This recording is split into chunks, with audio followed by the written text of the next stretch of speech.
Uma boa noite a todos. Eu saúdo a cada um na graça e na paz do Senhor Jesus Cristo. E conheço o Norberto já há alguns, acho que dos pastores é o que eu conheço há um pouquinho de maior tempo. E ele nos convidou ano passado para nós, se eu queria descansar, tirar uns dias de férias para vir para cá. E naquela época nós não conseguimos, nós estávamos em construção da nossa igreja. E aí esse ano eu aceitei o pedido do outro ano, né? Ou eu me ofereci para vir. E aí ele me convidou se eu aceitava pregar no domingo de noite. E aí me deu um frio na barriga, irmãos, que a igreja que eu pastorei em Santa Bárbara, nós precisamos uns 4 meses de culto para termos essa quantia de pessoas. E aí eu disse, você tem certeza, Norberto, que eu... Não, e aí eu vim. Até pensei em desistir das férias, né, por um friozinho na barriga. Mas, se é a palavra de Deus, eu vou. E nós estamos em Santa Bárbara do Sul, eu sou gaúcho, e natural de Santa Bárbara do Sul, me converti, na época o pastor Gessé, acho que talvez a maioria dos irmãos conhecem o pastor Gessé Nunes, ele é meu pai na fé, e acabei indo trabalhar em Panambi. Conheci minha esposa em Panambi e iniciei a faculdade de teologia em Panambi e depois fui fazer meu estágio pastoral em Santa Rosa. Ficamos 3 anos em Santa Rosa e retornamos a Panambi com um desafio de recomeçarmos a Igreja de Deus em Santa Bárbara. E a primeira questão, a minha terra, a minha família, a minha gente, como eu vou retornar para essa cidade? Talvez aqui os irmãos não saibam como é, mas no Rio Grande do Sul é o estado com maior dificuldade de se pregar o evangelho. É muito pior do que na Bahia. Os centros de macumba são maiores no Rio Grande do Sul do que qualquer outro estado. No Brasil é o único estado que tem uma igreja satânica. E em Santa Bárbara, a fama que os pastores tinham eram caloteiros, exploradores e mercenários.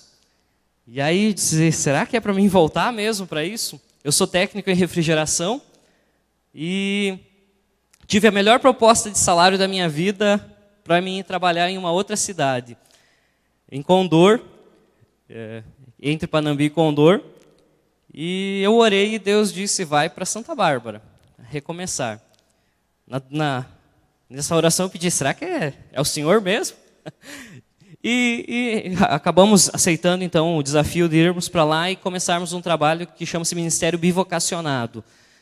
Eu trabalho fora durante a semana e durante a noite e o final de semana, então, eu sou pastor. A fama essa de bivocacionado é que tem 2 vocações. Eu não consigo entender dessa forma, né, bivocacionado, porque a minha vocação é o chamado de Cristo. E por esse chamado eu acabei, por todas essas questões da cidade, de exercer, então, o ministério bivocacionado. Não é o ideal para a igreja, porque a igreja sofre mais, tem maior dificuldade, mas para aquele momento foi necessário isso acontecer em Santa Bárbara. Então, nós estamos há 4 anos e meio em Santa Bárbara do Sul e eu pedi um espacinho para o Isaí para agradecer que, durante esse ano de 2015, a igreja de Marechal Cândido Rondon nos apoiou financeiramente. E com a ajuda de vocês e a graça de Deus, nós conseguimos construir um prédio onde nós temos os nossos cultos. Hoje nós temos um prédio de 180 metros, o que é gigantesco para nós. Onde nós começamos os cultos, nós tínhamos 40 metros quadrados. Então vocês podem imaginar, aí, talvez quase o tamanho do berçário. Era onde nós tínhamos culto e tinha em torno de 40 e poucas pessoas, 5 bebês. Quem é pai de filhinho pequeno sabe que imaginar 5 bebês no mesmo espaço, onde tem o culto, tem o louvor e tem tudo, como deveria ser isso. Tinha inúmeros cultos que no meio da mensagem eu parava, onde é que eu estou mesmo? Porque eu não conseguia, o choro das crianças era maior do que a pregação e foi inúmeras vezes muito difícil. Hoje nós temos um lugar com berçário, com sala para as crianças. E eu agradeço, então, à igreja de Marechal Cândido Rondon, e isso eu fiz um propósito em Santa Bárbara, que eu gostaria de agradecer a esse apoio que os irmãos mandaram durante todo esse ano de 2015, e que, com certeza, Deus já derramou muitas bênçãos na vida de vocês, e eu agradeço, em nome da Igreja de Deus em Santa Bárbara, por esse apoio. Alguns irmãos já conheceram lá, E os outros são todos convidados para vocês verem o que vocês ajudaram a fazer isso. E agradecer uma palavra que eu não conhecia, que era a tal da hospitalidade. E nesses dias aqui, eu pude ver um povo muito hospitaleiro. Eu achava que gaúcho era hospitaleiro, mas eu aprendi que nós não somos hospitaleiros como vocês são. Nós visitamos praticamente todos os pastores nesses dias, e eu falei com a minha esposa, não lembro quando a gente foi tratado tão bem assim pela última vez. A gente viu alguns irmãos lá na beira da piscina, e alguns disseram, nem sabia que você era pastor, né? Eu não tenho cara de pastor mesmo, mas eu agradeço, irmãos, que mexeu muito assim comigo, tocou meu coração, e o jeito com que vocês nos receberam, os pastores, o Isaí, o Norberto, o Michael, eu nunca tinha conversado com ele, nós fomos na casa, cadê ele? Ah, tá aqui. E o pastor Ademar e a sua esposa foram nos levar um café com pão de queijo, né, muito bom, lá na beira da piscina. E todos os que a gente conversou durante esses dias, eu agradeço muito por esses dias e por esse momento que nós podemos passar junto. Eu vou cuidar o relógio aqui para mim continuar. Queria que os irmãos pudessem abrir suas Bíblias em Josué. Eu queria compartilhar algo que Deus falou no meu coração nesses últimos dias.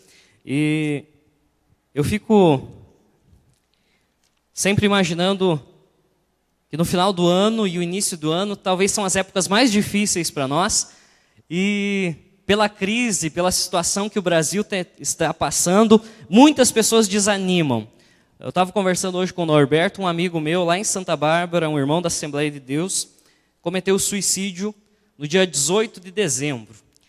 E o homem crente que conhecia Jesus acabou fazendo isso.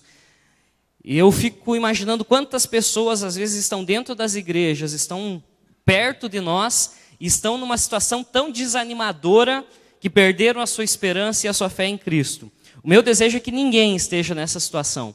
Mas se em algum momento da sua vida você tem desanimado, eu gostaria de que hoje nós pudéssemos ver algumas qualidades na vida de um homem chamado Josué, que na verdade não se chamava Josué, se chamava Oséias, e ele tem um tutor, um mentor da sua vida, que é Moisés, que fica mais ou menos 40 anos à sombra desse homem, ele não aparece quase em 40 anos da sua vida, mas que essa convivência com Moisés faz ele ter um nome mudado.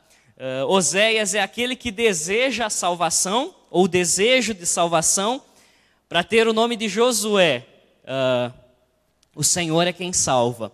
Então aquele que tinha apenas o desejo de ser salvo, 40 anos vivendo à sombra, que para nós talvez isso não é muito bom, hoje ninguém quer viver à sombra de alguém, né? Hoje, principalmente no meio evangélico, hoje tem meio gospel, quanto mais aparecer, melhor é. Pastores mais famosos são aqueles que aparecem. Agora eu me lembrei que tem a câmera aí, né? Agora fiquei mais nervoso ainda. Mas, porque as pessoas querem aparecer e não medem esforços para isso. E Josué nunca se preocupou com isso. Não tinha vergonha de ser visto como a sombra de alguém, como alguém que estava como um auxiliar, como um ajudante. E ele tem, talvez, um dos maiores privilégios em toda a Bíblia, que de mais ou menos 2 milhões de pessoas que saem lá do Egito, apenas 2 homens entram na Terra Prometida. Eu fui tentar fazer essa noite, contar em porcentagem, dá 0,00001% das pessoas que saíram do Egito que entraram na Terra Prometida. Apenas 2 homens, Josué e Calebe. Um homem que vivia à sombra de outro. Mas, Josué capítulo 1, acho que aparece no projetor, né? Eu vou ler alguns versos antes e depois nós vamos chegar nesse verso número 6. Sucedeu depois da morte de Moisés, servo do Senhor, que este falou a Josué, filho de Num, servidor de Moisés, dizendo: Moisés, meu servo é morto. Dispõe-te agora, passa esse Jordão, tu e todo esse povo, a terra que eu dou aos filhos de Israel. Todo lugar que pisar a planta do vosso pé, eu tenho dado, como eu prometi a Moisés. Desde o deserto do Líbano até o grande rio, o rio Eufrates, toda a terra dos heteus, e até o mar grande para o poente do sol será o vosso limite. Ninguém te poderá resistir todos os dias da tua vida. Como fui com Moisés, assim serei contigo. Não te deixarei nem te desampararei. Seja forte e corajoso, porque tu farás esse povo herdar a terra que sob juramento prometi dar aos seus pais. Tão somente ser forte e muito corajoso, para teres o cuidado de fazer toda a lei que o meu servo Moisés te ordenou. Dela não te desvies nem para a direita nem para a esquerda, para que sejas bem-sucedido por onde quer que andares. Verso 8. Eu vou ler o que está. Não deixe de falar as palavras desse livro da lei e de meditar nelas de dia e de noite, para que você cumpra fielmente tudo o que nele está escrito. Só então os seus caminhos prosperarão e você será bem-sucedido. Não fui eu que lhe ordenei, seja forte e corajoso, não se apavore, nem se desanime, pois o Senhor, o seu Deus, estará com você por onde você andar. Essa parte do texto, irmãos, é muito interessante, porque em Deuteronômio, eu não vou pedir para você voltar aí na sua Bíblia, mas em Deuteronômio, capítulo 31, Moisés diz essas palavras para todo o povo de Israel. Sejam fortes e corajosos. Não é apenas para Josué. Ele diz para todos aqueles que ainda estão vivos ali, diz, sejam fortes e corajosos e não desanimem. Que o desânimo não faça parte da sua vida. E ele acaba morrendo, e Deus vem e repete as mesmas palavras para Josué, e repete 3 vezes, seja forte e corajoso e não desanime. Talvez você já ouviu, eu tenho certeza que a maioria de vocês já ouviram e leram muitas vezes a história de Josué, de que talvez as qualidades dele eram a força e a coragem, mas eu vejo que não. Deus estava dizendo, seja forte e corajoso e não se desanime, não te desanimes. E eu vejo que as maiores qualidades dele não estavam na força e na coragem. A história vai nos dizer que mais ou menos Josué tinha em torno de 90 anos de idade. Santa Bárbara, igreja pequena, eu sempre peço para saber se alguém tem essa idade, né? Aqui pode ser que aconteça, lá nós não temos. Mas eu fico imaginando, eu tenho 30 anos, irmãos, e ontem eu inventei de tentar jogar futebol com o pessoal. Eu não conseguia voltar para a piscina para poder me refrescar. Acho que os rapazes devem ter imaginado que esse aí só veio fazer volume, né? Mas eu não conseguia caminhar, eu tenho 30 anos. E eu fico imaginando esse homem com 85, 90 anos de idade, liderando um povo que tinha aproximadamente 2 milhões de pessoas agora. E o contexto lá, quando capítulo 14, ele conversa com Caleb. Caleb diz, eu tenho 85 anos de idade, mas tenho a mesma força de quando Deus fez a promessa a mim. Ele continuava tendo a mesma vitalidade e energia. E eu vejo que o que fazia Josué viver dessa forma era a sua confiança em Deus. E essa talvez é a sua primeira qualidade maior de todas elas. É que a confiança de que aquilo que Deus tinha falado há 50 anos atrás iria permanecer enquanto ele estivesse vivo. Deus havia dito que ele, Josué, iria adentrar a terra prometida. Isso era uma palavra, era uma promessa que Deus havia feito para ele. E eu fico imaginando de quantas vezes nós dizemos que somos cristãos, mas não confiamos em Deus de verdade. Não conseguimos colocar a nossa confiança de verdade no Senhor. E esse homem, por mais que as circunstâncias não eram muito animadoras, ele iria ter que enfrentar os gigantes que 40 anos atrás o povo de Israel ficou com medo de enfrentar, e agora ele não tinha mais a força de 40 anos. E ele mesmo assim, a confiança estava no Senhor. Hebreus capítulo 13, verso 5 e verso 6, vai repetir algumas palavras que o próprio Josué ouviu de nós não desanimarmos. Eu queria que esse texto você pudesse acompanhar comigo. Hebreus capítulo 13, versos 5 e 6.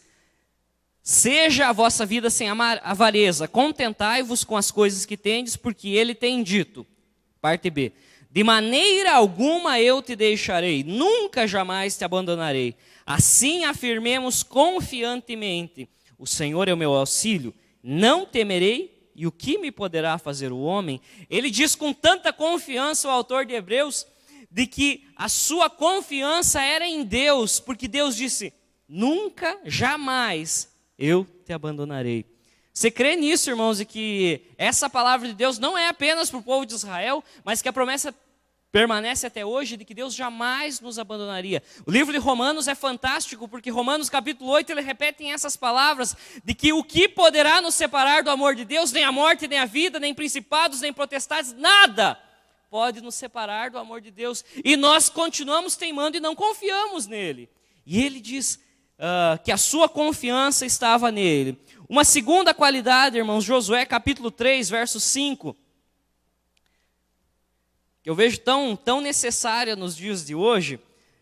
Nós vivemos uma facilidade do evangelho que a palavrinha santidade e consagração não são mais necessárias.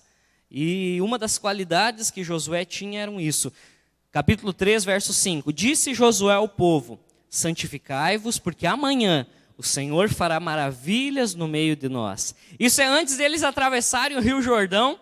Ele diz: reúne todos os seus soldados, não diz: peguem a espada, afiem a espada, preparem o escudo, né, que eles vão ir para a guerra, eles vão enfrentar gigantes, né, os anaquins.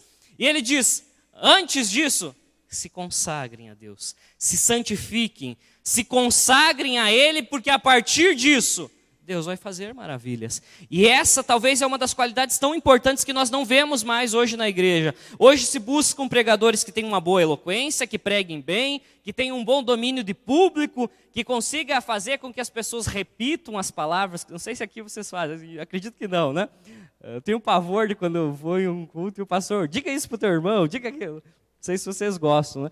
Mas parece que isso é importante, de que a maior característica seja um bom comediante que admire, ou melhor, que receba admiração e que busque isso nas pessoas.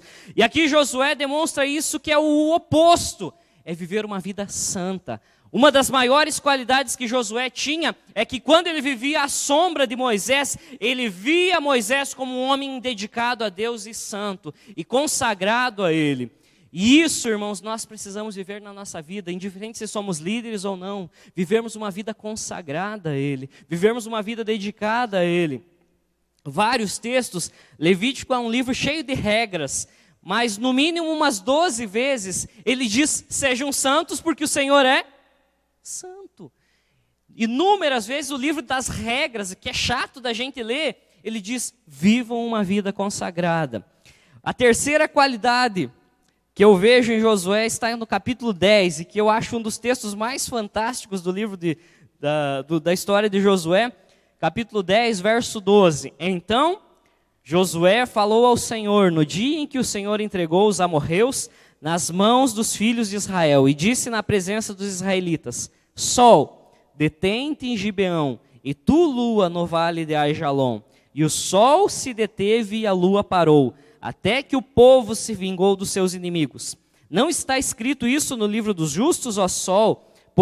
O sol, pois, se deteve no meio do céu e não se apressou em pôr-se quase um dia inteiro. Não houve dia semelhante a esse, nem antes e nem depois dele. Tendo o Senhor assim atendido à voz de um homem, porque o Senhor pelejava por Israel. Voltou Josué e todo Israel com ele ao arraial de Gilgal. Essa história, eu sempre fui meio cético. Algumas coisas será que é verdade isso? E eu gostei muito de estudar, e eu fui ler o que um cientista dizia a respeito desse texto. E ele dizia que houve um momento na história da humanidade em que o Sol e a Lua, ou melhor, que todo o universo ficou parado por um momento de 6 a 12 horas. A astrofísica diz isso, que em um momento de toda a humanidade, da criação do universo, o universo parou. A gente sabe hoje que o Sol fica parado, que ele não gira, né? Todo o universo que gira ao redor dele, a galáxia. E aqui o pedido de um homem, uma oração de 2 frases: Sol e Lua, não se movam, para que nós possamos vencer essa batalha, para que nós possamos pelejar e assim Deus nos dar a vitória.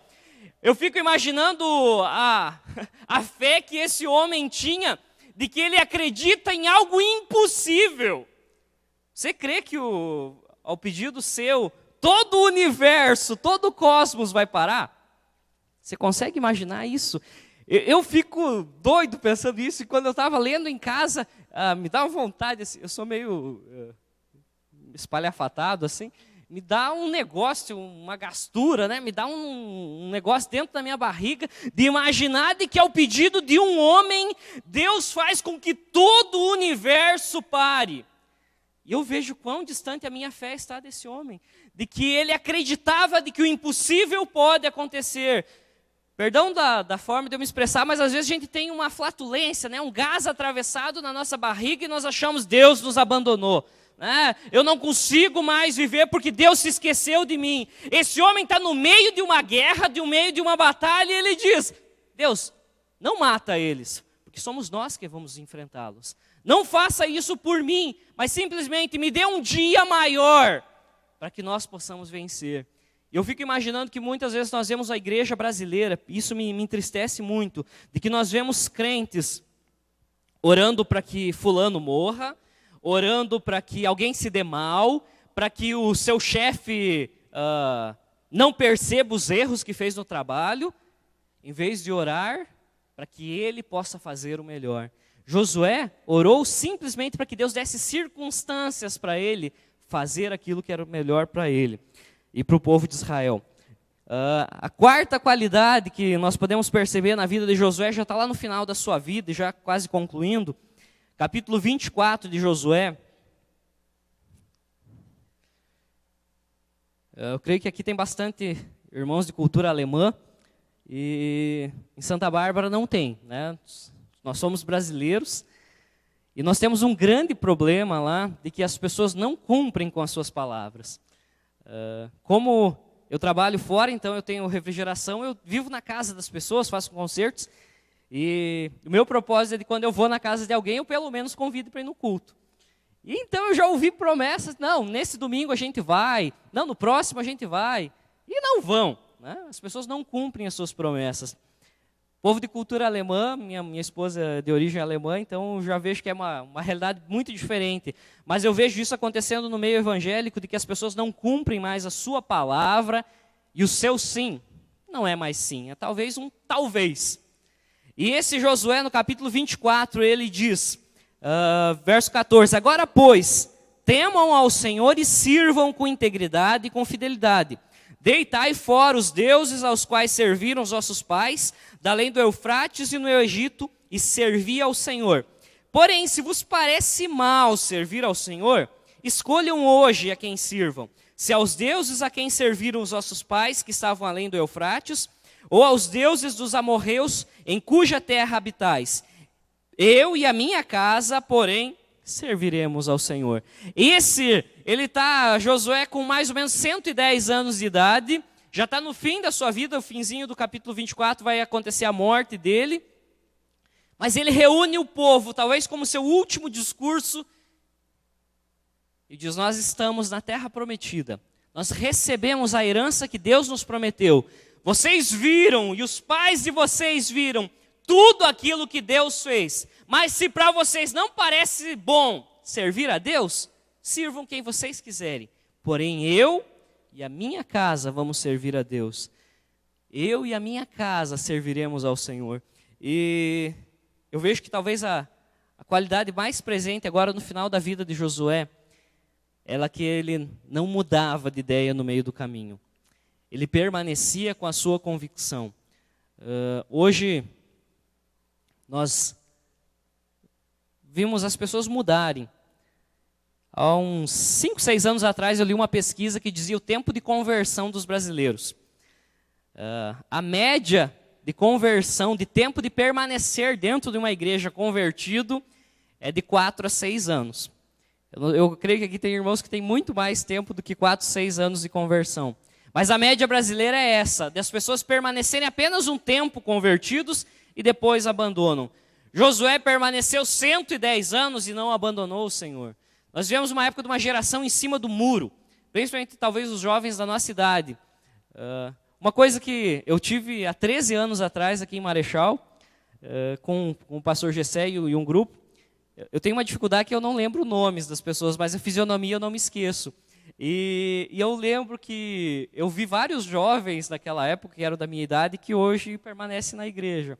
E eu vejo que isso é algo louvável, que lá no Rio Grande do Sul nós não vimos mais isso. De pessoas permanecerem uma vida inteira, não apenas dentro da igreja, mas numa vida com Deus.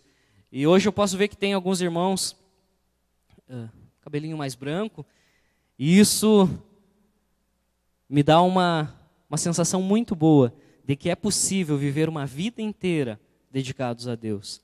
Hoje as pessoas dizem que é impossível ser crente por muito tempo, mas eu creio que é possível, porque nós precisamos ter convicção e fidelidade. A convicção de Josué é que ele era fiel a Deus, acima de qualquer circunstância, fiel à palavra de Deus e fiel à sua própria palavra. Aquilo que ele havia dito, ele cumpriu. Só para complementar, Josué capítulo 14, Caleb chega para ele: você lembra que Deus me prometeu uma terra especial? Porque Josué e Caleb foram os únicos dois que confiaram em meio aos espiões lá que vão espionar a terra prometida. E depois de 45 anos, Caleb chega e cobra Josué. Você lembra, né? E aí ele diz que sim, e a terra foi dada, assim como eles tinham ouvido aquela promessa 45 anos atrás. Nós vimos muitos casamentos desfeitos porque as pessoas não conseguem cumprir.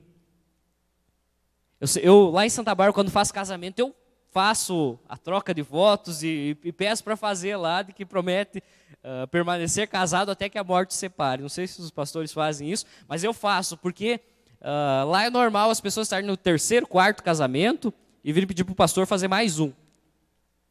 E eu não faço, mas porque nós precisamos ser fiéis à palavra que nós dizemos da nossa boca.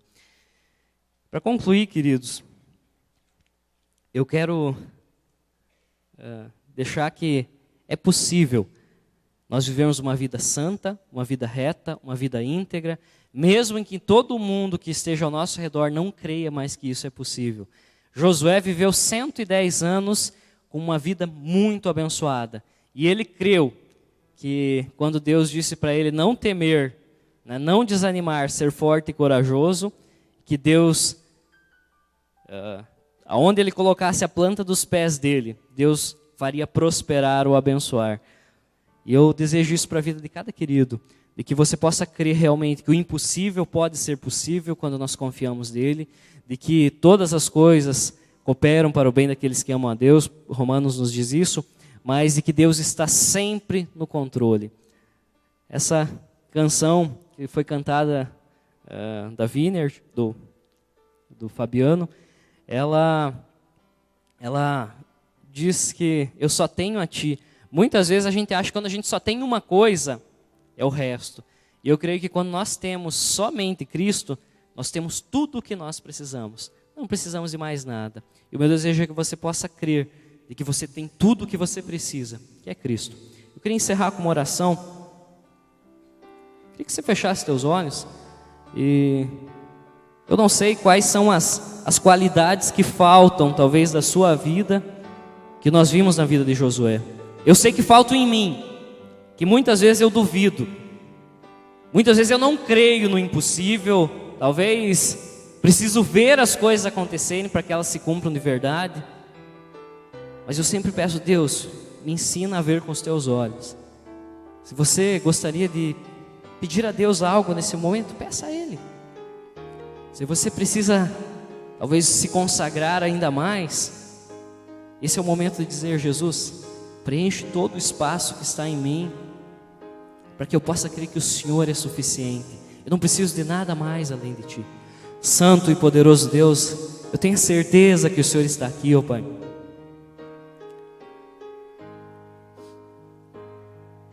Ó Senhor, que a Tua graça possa estar inundando o meu coração e o coração de cada querido que está aqui.